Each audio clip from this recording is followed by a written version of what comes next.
Slepuh dalam kisah Darah Biru.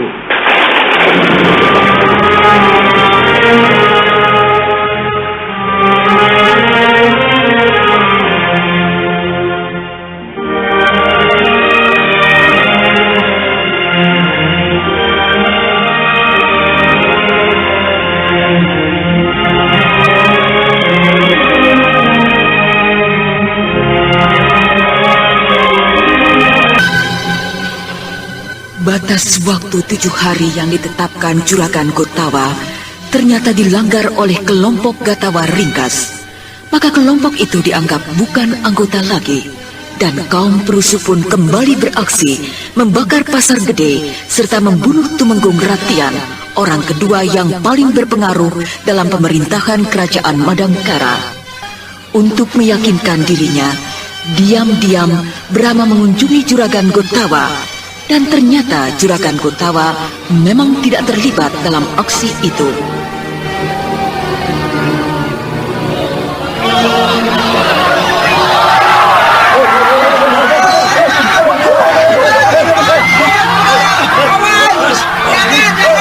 Apa itu?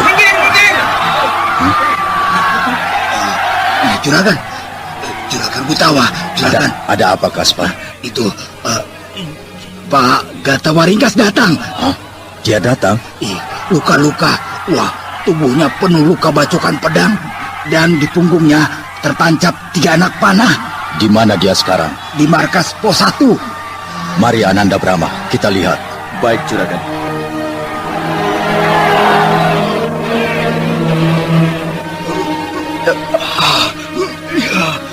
Gatawa Ringkas.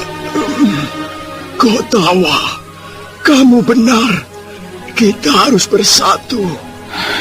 Maafkan aku, Gotawa. Semua kerusuhan, aku yang melakukannya. Mana Utari? Tewas. Hah? Utari tewas? Oh, Utari. Brahma. Utari minta maaf padamu, Brahma. Oh, iya, aku maafkan. Di keraton banyak tokoh sakti. Kami tidak sanggup. Mereka terlalu kuat. Pedang merah Utari di mana? Dirampas. Ah, celaka. Iya, dirampas tokoh sakti. Tua, putih. Maafkan aku. Selamat berjuang.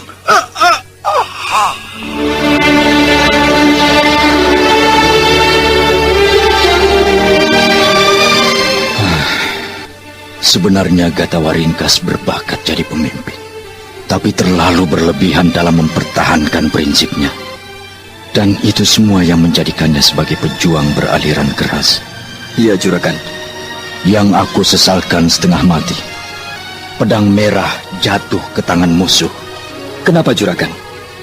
Apakah sangat istimewa?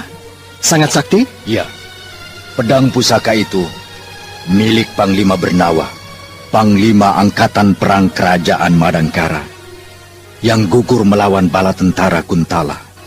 Gatawa Ringkas yang tahu banyak tentang pedang itu, karena dulu dia dekat dengan Panglima Bernawa. Pantas Utari dekat dengan Gatawa Ringkas. Soal kesaktian pedang itu, aku memang kurang paham.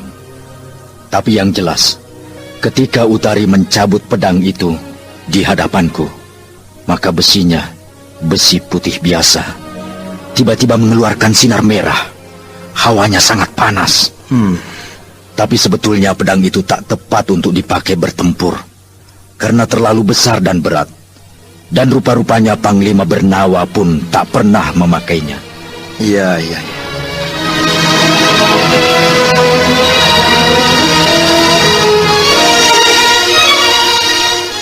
Kejadian itu memaksa saya untuk menyusup ke dalam keraton, untuk merebut kembali pedang merah dari tangan si pengawal Tumenggung Gardika. Jangan dulu, Brahma. Kamu harus tetap menjaga agar namamu bersih. Sebab kalau diketahui kamu menyusup ke keraton, kamu akan dicap pengacau. Mantili nantinya akan kena getahnya pula. Apakah orang-orang keraton tahu saya kakaknya Mantili? Selama ini Mantili memang merahasiakannya. Tapi siapa tahu ada salah seorang anggota pasukan rahasia yang tahu. Iya, Paman Arum. Kupikir lebih baik kamu cari ibunya Utari, yaitu Gusti Ayu Ganarsih atau Dewi Sekar Alim. Wah, itu akan membuat rencana saya jadi kacau, Paman. Kenapa? Kamu kan tidak ikut jadi anggota pasukan Juragan Gotawa. Memang tidak. Tapi sekarang ini saya tak boleh meninggalkan kampung Jamparing untuk terus mengikuti perkembangan. Di samping itu, saya harus menunggu kedatangan Mantili. Ya, betul. Betul.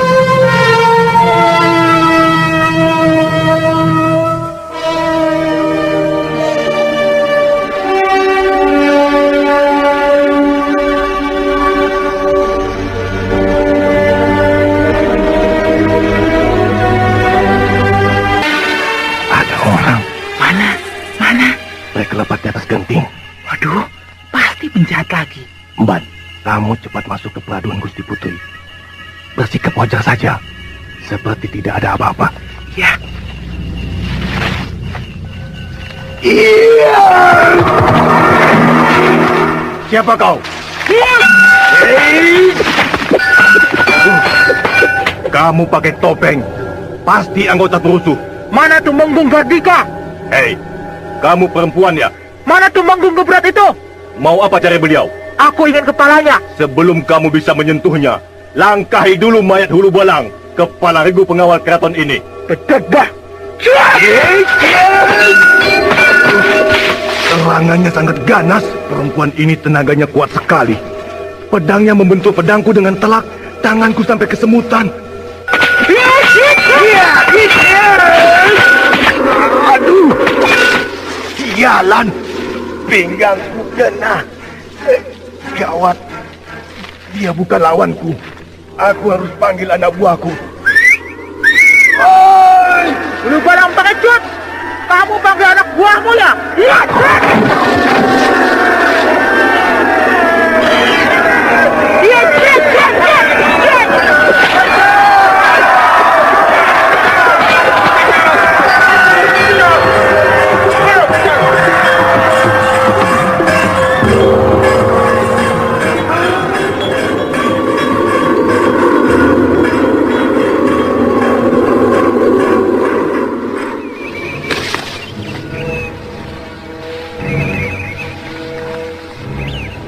Siapa di luar?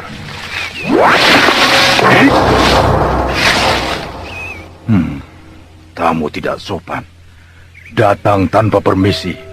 Ditanya malah melempar pisau. Hah? Pisau emas. Siapa Anda yang di luar? Pisau Andakah ini? Pisau emas pendek bermata berlian dan tertera cap kerajaan. Matamu ternyata sudah buta, Gutawa. Oh, Dewi Sekar Alim. Selamat datang. Anakku Utari telah tiada. Gutawa, kamu biarkan anakku jadi liar dan mati tidak dalam lindunganmu. Jangan salah paham, Sekar Alim. Utari benci padaku, lalu memilih bergabung dengan Gatawa Ringkas, yang akhirnya pun tewas. Lalu bagaimana halnya dengan pedang merah? Apa usahamu untuk menyelamatkan pedang itu yang sudah jatuh ke tangan musuh? Dari dulu aku tidak tertarik pada pedang merah. Demikian pula halnya dengan suamimu, Panglima Bernawa. Tapi bagiku sangat berarti. Ingat, Sekar Alim, saat ini ada tugas yang lebih besar dan penting, yaitu perjuangan membebaskan negeri kita. Jadi kuharap kesampingkan dulu persoalan pedang merah itu.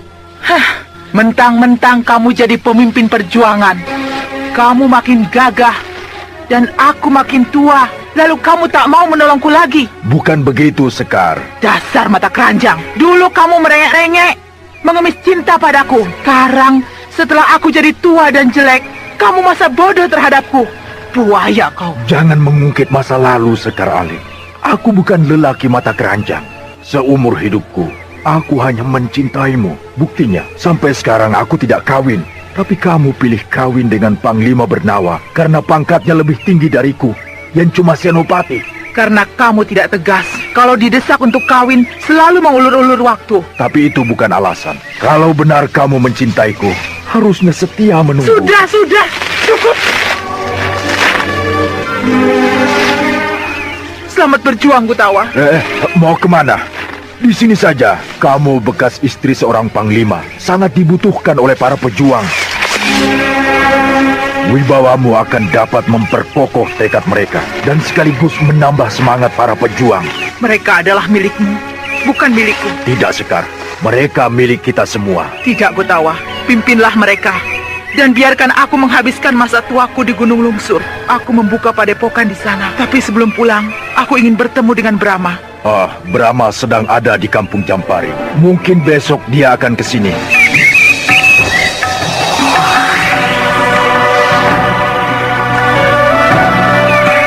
Brahma, kita semua telah menjadi rakyat jelata. Maka kamu tak perlu lagi menyebutku Gusti Paduka. Sebab aku bukan lagi ibu panglima, melainkan seorang ketua padepokan. Aku lebih suka dipanggil Eyang Putri. Iya, Eyang Putri. Apakah pedang biru masih ada padamu? Masih, Eyang Putri. Syukurlah. Bila mana Eyang Putri menghendakinya, akan saya bawa ke sini. Tak perlu, Brahma. Pedang biru itu sudah jadi milikmu. Jagalah baik-baik. Iya, Eyang Putri. Ternyata Juragan Gotawa ini pandai bersandiwara dan setia memegang rahasia. Beliau sebetulnya tahu saya menyimpan pedang biru, tapi pura-pura tak tahu. Sebab aku tidak berkepentingan dengan pedang biru, Brahma. Dan sekaligus untuk menjaga keselamatannya. Iya, Juragan. Nah, Brahma, keinginanku untuk bertemu denganmu sudah terlaksana. Sekarang aku mau pulang. Maaf. Sebelum Eyang Putri pulang, sudilah menjawab sebuah pertanyaan saya. Apa itu? Mengapa begitu mudah Tuanku Panglima Bernawa memberikan pedang biru kepada saya? Padahal jelas antara Tuanku dengan saya tak ada hubungan apa-apa. Beliau lakukan itu sesuai dengan pesan pemilik pedang merah dan biru. Siapa pemiliknya, Eyang Putri? Astagina. Suamiku memanggilnya kakek Astagina. Dewi Sekar Aling bercerita kepada Brahma bahwa ketika suaminya pulang dari kerajaan Niskala, sehabis menghadiri undangan kenegaraan, beliau diserang oleh gerombolan panah besi. Panglima Bernawa hendak ditangkap dan ditawan untuk diminta uang tebusan.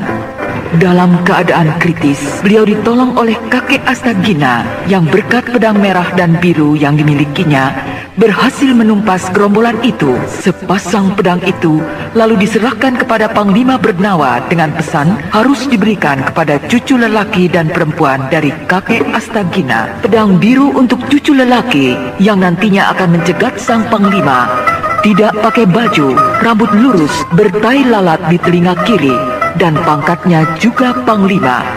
Jelas maksudnya adalah Brahma kecil, sedang pedang merah untuk adik perempuan Brahma, yaitu Dewi Mantili.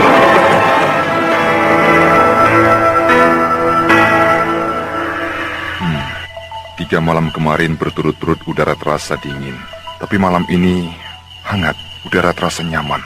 Benar, Kanda Tumenggung. Pada malam-malam yang lalu, saya selalu memakai baju hangat. Tapi malam ini, rasanya badan hamba segar. Ada orang di atas genting rumah kita. Oh, benarkah? Iya, satu orang. Apa maksudnya? Apakah dia pencuri? Kanda belum tahu. Dinda Gayatri, ambil cangkir itu. Cangkir? Untuk apa, Kanda? Akan Kanda lempar dia pakai cangkir. Hati-hati, Kanda. Lihat! Hebat, dia menangkis cangkir dengan pedang. Coba sekali lagi. Lihat! Hebat. Hei! Dia! Dia menantang aku. Jangan, Kanda. Orang itu mengembalikan cangkir dengan cara melemparkan senjata rahasia. Untung bisa kutangkap. Kalau tidak, cangkir yang bagus itu bisa hancur pecah kena lantai. Suara perempuan, Kanda.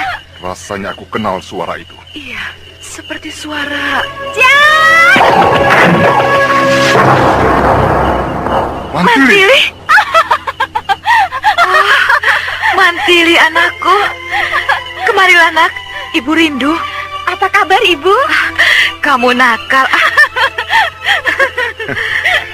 Sini, anak nakal. Ramanda? Anak bandel, senangnya menggoda ayah. Kamu ini keterlaluan, Mantili. Sudah lama tidak pulang, sekalinya pulang, datangnya malam hari seperti pencuri. Kalau tidak menggoda Ramanda dan ibu, tidak puas. Dengan riang, Mantili menceritakan kisah pertemuannya dengan Brahma kakaknya. Di samping itu, Mantili juga melaporkan keadaan Madangkara yang kacau balau karena kebodohan dan penyelewengan para pejabat keraton. Mantili lalu minta jabatan kenegaraan kepada ayahnya, lalu minta ditugaskan ke Madangkara untuk memperbaiki keadaan pemerintahan. Arda Lepa setuju dan akan mengajukannya kepada Sri Baginda.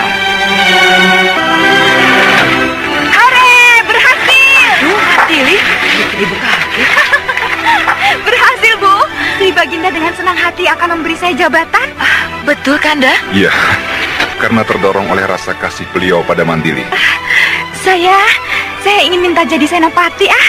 Senopati itu kan jabatan untuk lelaki, sebab itu pangkat dalam pasukan perang. Apa salahnya, Bu? Saya sanggup jadi senopati. Kalau mau diuji, boleh. Semua senopati yang ada di kerajaan Kuntala ini boleh diadu dengan saya. Punya anak perempuan, kok seperti laki-laki, galak dan garang. Ibu jadi khawatir kalau kamu bakal sering bentrok dengan orang. Saya tidak takut sama siapa saja. Apalagi sekarang, ada Kakang Brahma, 1000 senopati, sekali sabet tumbang semua. Mentang-mentang punya kakak, kamu jadi lebih berani. Daulat Kanjeng Tumenggung. Raden Samba. Kemarilah, Raden. Daulat Kanjeng Tumenggung, Prasta Samba menghaturkan sembah. Sembahmu saya terima. Daulat Kanjeng Tumenggung, Bagaimana hasil muhibah Raden ke Kadipaten Rangkum? berkat doa Kanjeng, kemelut di Kadipaten Rangkum berhasil saya atasi. Bagus, Raden. Daulat Kanjeng. Nah, Raden, inilah putri saya, Dewi Mantili, yang pernah saya ceritakan dulu kepada Raden. Selamat datang di Kuntala. Saya gembira dapat berkenalan dengan Kanjeng Putri Dewi Mantili. Terima kasih, Raden. Mantili, ini Raden Prasta Samba, biasa dipanggil Raden Samba, putra Pangeran Garna dari Kerajaan Sanggam. Baru 4 bulan ditugaskan di sini. Senang sekali dapat berjumpa dengan Paduka Raden. Terima kasih, Kanjeng Putri. Jadi kapan Adipati Rangkum akan berkunjung ke sini, Raden? Bila tidak ada aral melintang dalam 3 hari ini. Bagus, bagus. Daulat Kanjeng Tumenggung, saya mohon diri untuk mengatur pasukan pengawal yang menyertai saya ke Kadipaten Rangkum. Silakan, Raden.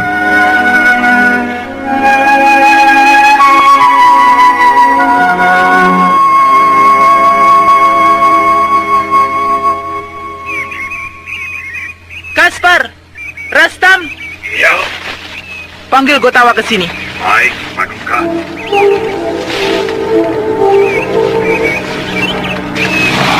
Aku jadi bingung. Siapa sih sebenarnya yang jadi pemimpin? Ya, Juragan Gotawa. Tapi Dewi Sekar Alim itu seenaknya saja. Sering memberi perintah pada kita. Dan caranya memanggil Juragan Gotawa tidak sopan sedikit pun. Gotawa, itu saja. Tanpa pakai juragan. Iya benar, mentang-mentang bekas istri Panglima Bernawa. Iya. Ayo, cepat kita cari Juragan Gotawa. Iya. Ntar keburu dimarahi. Iya, ayo.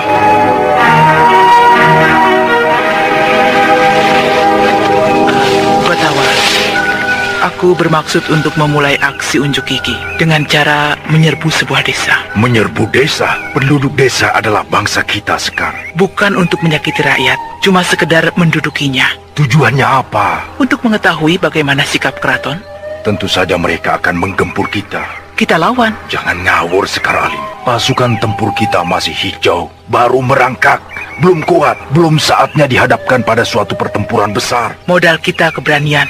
Berani kalau tanpa perhitungan bahaya, Sekar Alim. Mereka sudah jenuh Gotawa. Tiap hari hanya latihan. Mereka ingin perang yang sebenarnya. Tapi maju ke medan perang dengan satuan tempur yang setengah matang adalah sama saja dengan bunuh diri. Ternyata kamu penakut, Gotawa. Lebih baik dikatakan penakut daripada melakukan pekerjaan yang sia-sia. Ketahuilah, Sekar Alim, musuh jumlahnya 10 kali lipat dari kita. Senjatanya lengkap, terlatih baik, dan sudah berpengalaman. Sedang pasukan kita, Kalau tidak dicoba, kapan bisa punya pengalaman? untuk sekedar cari pengalaman, bisa dicoba dengan bergerilya, perang kucing-kucingan. Maksudmu bagaimana? Begini, kita serbu pasukan musuh yang sedang dalam keadaan lengah. Misalnya saat sedang istirahat, atau baru pulang dari patroli. Nah, sesudah menyergap, secepatnya kita menyingkir untuk menghindar dari bala bantuan yang lebih besar. Wah, lama Gotawa. Perjuangan kemerdekaan itu memang lama, Sekar. Tidak bisa seperti main sulap, sekali jadi.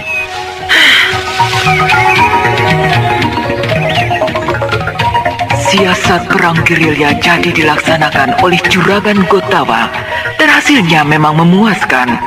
Kaspar dan Rastam yang memimpin penyergapan mendapat pujian dari Juragan Gotawa dan Dewi Sekar Alim.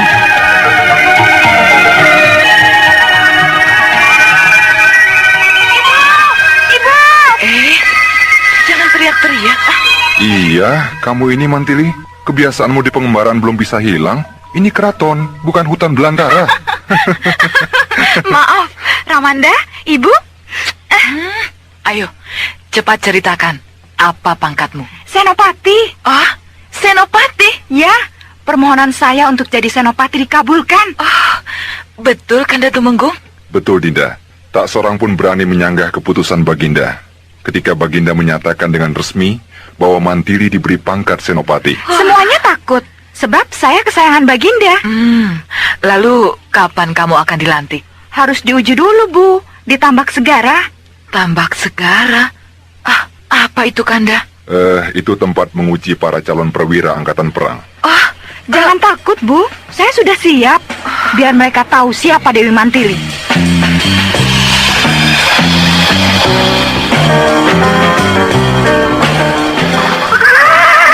Ya!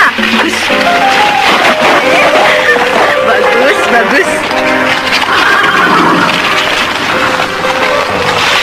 Sungguh pantas banget.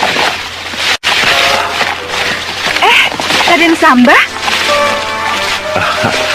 Pandai sekali Tuan Putri menunggang kuda. Sedang latihan saja, Raden. Saya mengucapkan selamat dan turut gembira. Tuan Putri diangkat menjadi senopati. Terima kasih, Raden. Oh ya, hendak kemana Tuan Putri? Sehingga pakai pelanak kuda berlapis besi. Besok saya akan ke Tambak Segara. Ada baiknya Tuan Putri berhati-hati. Sebab saya dengar Tambak Segara merupakan tahap ujian yang paling berat dan berbahaya. Sudahkah Raden mengalaminya? Belum. Saya bukan perwira angkatan perang. Jangankan disuruh mengayunkan pedang, memegangnya saja saya tidak bisa. Raden merendahkan diri. Sungguh Tuan Putri, saya hanya bisa sedikit menulis. Itulah makanya saya ditugaskan di bagian perbekalan. Maaf, saya telah mengganggu acara latihan Tuan Putri.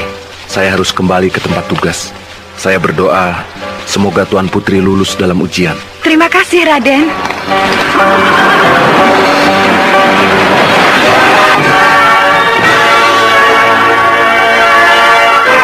Demikianlah, Mantili menjalani ujiannya di Tambak Segara dengan hati tegar. Ujian itu memang sangat berat.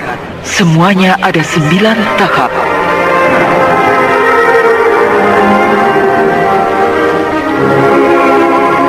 Tumenggung Ardalepa hanya mampu sampai ke tahap 6 saja. Maka beliau hanya mendapat pangkat petinggi. Sedangkan Panglima Arya Rongkah berhasil sampai ke tahap 8 dan hanya beliau sendiri yang mampu mencapai tahap itu.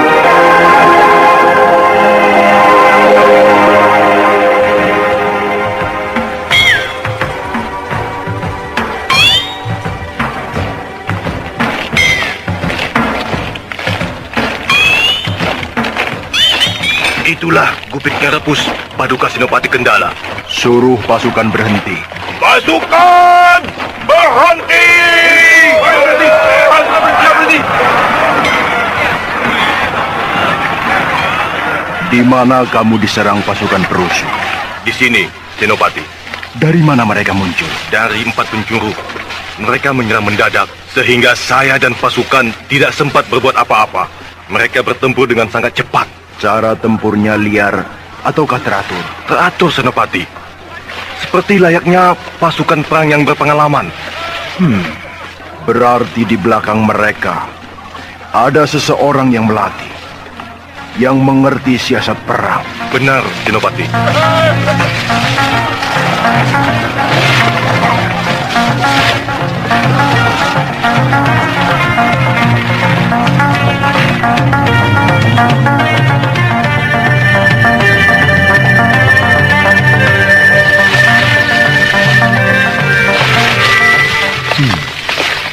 Pasukan keraton itu tidak menuju ke Bukit Kelabang, tapi membelok ke arah Gupit Kerebus.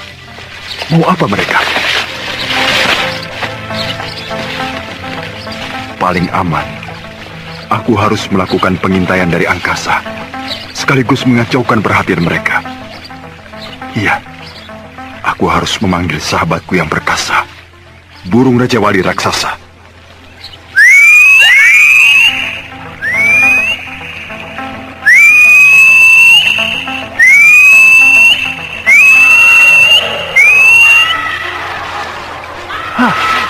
Itu dia. Ahoy! Kemarilah temanku!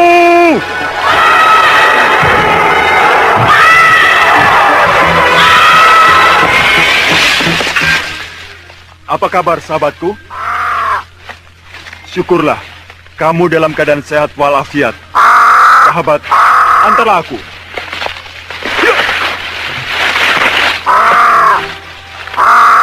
Bawalah aku terbang. Kita akan bersiar kembali di angkasa sambil melakukan sedikit pekerjaan.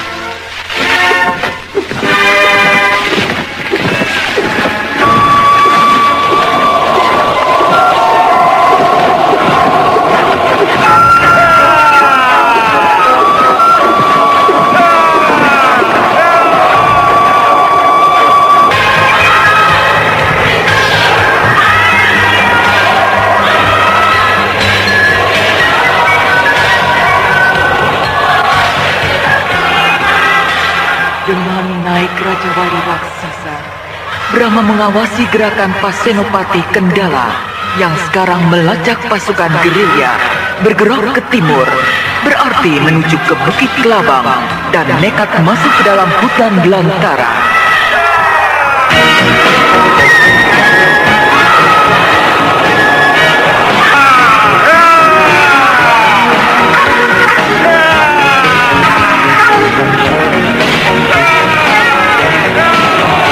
Brahma menyuruh Raja Wali raksasa menunggu pasukan itu keluar dari dalam hutan kembali.